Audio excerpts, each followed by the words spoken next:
इस बड़ी अपडेट सामने आ रही जहां पर आपको बता दें कि बरेली में दिशा पाटनी के घर फायरिंग का मामला और 11 सितंबर को हवाई फायरिंग करने वाले गिरफ्तार किए गए हैं। फायरिंग और रेकी के आरोपी नकुल और विजय गिरफ्तार किए गए हैं। दिल्ली पुलिस की स्पेशल सेल ने गिरफ्तार किया है। आर्म्स एक्ट के मामले में हुई बड़ी गिरफ्तारी जहां पर यूपी पुलिस ने रखा 1-1 लाख का इनाम। जल्द ही बी वारंट पर दोनों बरेली ले जाए जाएंगे। तो बड़ी अपडेट, बड़ी जानकारी आप तक पहुंचा दें जहां पर आपको बता दें कि फिलहाल ये मामला तूल पकड़ा था। अभिनेत्री दिशा पाटनी के घर पर फायरिंग की गई थी खुलेआम और साथ ही साथ रेकी की गई थी।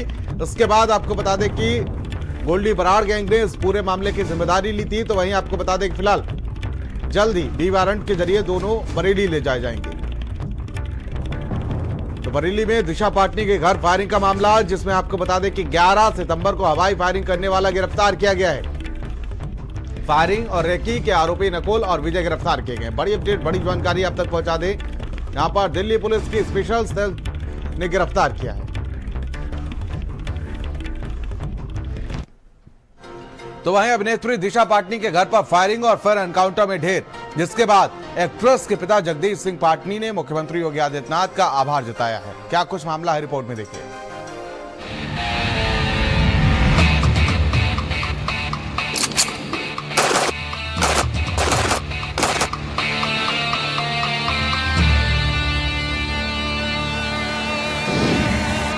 योगी का आदेश, अपराधियों का अंत।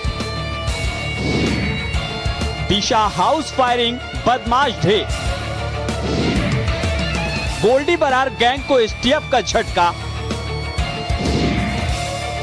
योगी राज में बदमाशों का सफाया। ये सीएम योगी आदित्यनाथ का नया उत्तर प्रदेश है। यहां गुंडागर्दी करना या किसी को धमकी देना गुंडों के लिए जानलेवा साबित हो सकता है। जी हां, हम ये बात ऐसे ही नहीं कह रहे हैं, इसके पीछे की ठोस वजह भी है। बरेली में अभिनेत्री दिशा पाटनी के घर पर हुई फायरिंग के मामले में पुलिस को बड़ी सफलता मिली। गाजियाबाद में हुई इस मुठभेड़ में घटना के मुख्य आरोपी रविंद्र और अरुण को मार गिराया गया। यूपी एसटीएफ, दिल्ली पुलिस की स्पेशल सेल और हरियाणा एसटीएफ ने मिलकर इस ऑपरेशन को अंजाम दिया। चुनौतीपूर्ण केस को जब इसके पीछे पुलिस ने काम करना शुरू किया, क्योंकि ये गैंग हरियाणा, दिल्ली और राजस्थान जैसी जगहों में बहुत एक्टिव रहता है, तो फिर हरियाणा एसटीएफ और स्पेशल सेल की काउंटर इंटेलिजेंस टीम से भी मदद ली गई थी इसमें। तो इनकी बहुत सारी लोकेशन जब हम लोग अभी सूचना संकलन संयुक्त रूप से कर रहे थे, तो गाजियाबाद की तरफ से जाएगा। इस सूचना पर संयुक्त टीम के द्वारा गाड़ाबंदी की गई और जब इसको रोकने का प्रयास किया गया और इसको चेतावनी दी गई रोकने के लिए, तो इसने पुलिस की टीम पर घातक तरीके से फायरिंग करी। पुलिस की टीम पे जानलेवा हमला किया गया, तो उसके आत्मरक्षा जब पुलिस ने उसके डिफेंस में फायर किया कंट्रोल तरीके से, तो दोनों बदमाश घायल हुए। उन घायल बदमाशों को उपचार के लिए अस्पताल ले जाया गया, जहां उपचार के दौरान इसकी दोनों की मृत्यु हो गई।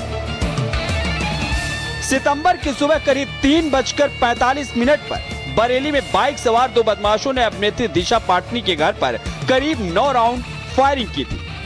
इस हमले के बाद गैंग ने सोशल मीडिया पर उसकी जिम्मेदारी ली और इसी अभिनेत्री की बहन खुशबू पाटनी के द्वारा संत प्रेमानंद महाराज जी और अनिरुद्धाचार्य पर की गई टिप्पणी का बदला बताया था। कहता है कि 25 साल, मतलब 25 साल से जो लड़कियां हैं, 25 साल के ऊपर वाली लड़कियां हैं, सारी नहीं, कुछ जो लिव इन में रहती हैं, वो मुंह मार के आती हैं। 4-5 लड़कों का मुंह मार के आती हैं। अगर ये मेरे सामने होता ना, मैं इसको समझा देती कि मुंह मारना क्या होता है। I would have make him understand clear, and these are anti-nationalist lot. You should never be supporting such highest order. All the namards of the society, all the namard of the society is following this. Remember, he is saying लड़कियां live in में होती, मुंह मार के आती। उसने ये क्यों नहीं बोला जो लड़के लिव इन में रहते हैं वो भी मुंह मार के आते? क्यों नहीं बोला उसने? क्या कि लड़की अकेले लिव इन में रहती है? और लिव इन में रहना क्या गलत है भैया? क्या गलत है?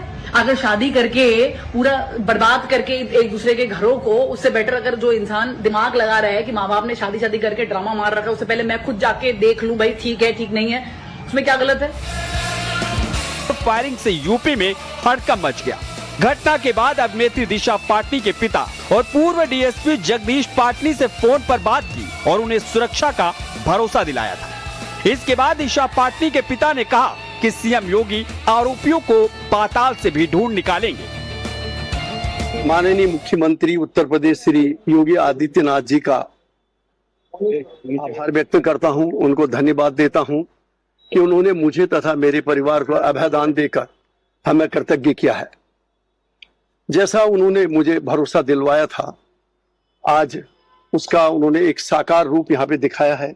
एक भयमुक्त समाज का उन्होंने उनका जो अपना नारा था जीरो टॉलरेंस, उसको करके उन्होंने दिखाया है। और हुआ भी वही। सीएम योगी आदित्यनाथ के आदेश पर ताबड़तोड़ एक्शन शुरू हुआ। पुलिस ने 2500 से भी ज्यादा सीसीटीवी फुटेज खंगाले और आरोपियों की पहचान कर ली। इसके बाद शुरू हुआ आरोपियों को पकड़ने का खेल और पुलिस को एक बड़ी सफलता मिली। गाजियाबाद के टोंटका सिटी थाना क्षेत्र में मंगलवार को हुई मुठभेड़ में 2 आरोपी रविंद्र और अरुण को ढेर कर दिया गया। हम लोगों ने पहले कहा है कि कानून प्रत्येक नागरिक को सुरक्षा प्रदान करेगा, लेकिन राह चलती हुई किसी बेटी के साथ अगर किसी ने छेड़छाड़ करके उसकी सुरक्षा में सेंध लगाने का कार्य किया तो अगले चौराहे पर उस ओहदे का इंतजार यमराज कर रहा होगा। उसको फिर यमराज के यहां भेजने से कोई रोक नहीं पाएगा।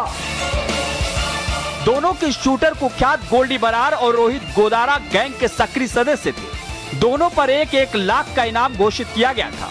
इन दोनों शूटर्स के पास से ग्लॉक और जिगाना पिस्टल के साथ कई कारतूस भी बरामद हुए। टेक्निकल एनालिसिस से ये इस्टेब्लिश हुआ कि इस घटना को जो 2 लोगों ने कारित किया था वो रविंदर जो कि रोहतक का रहने वाला है और अरुण जो कि सोनीपत का रहने वाला है।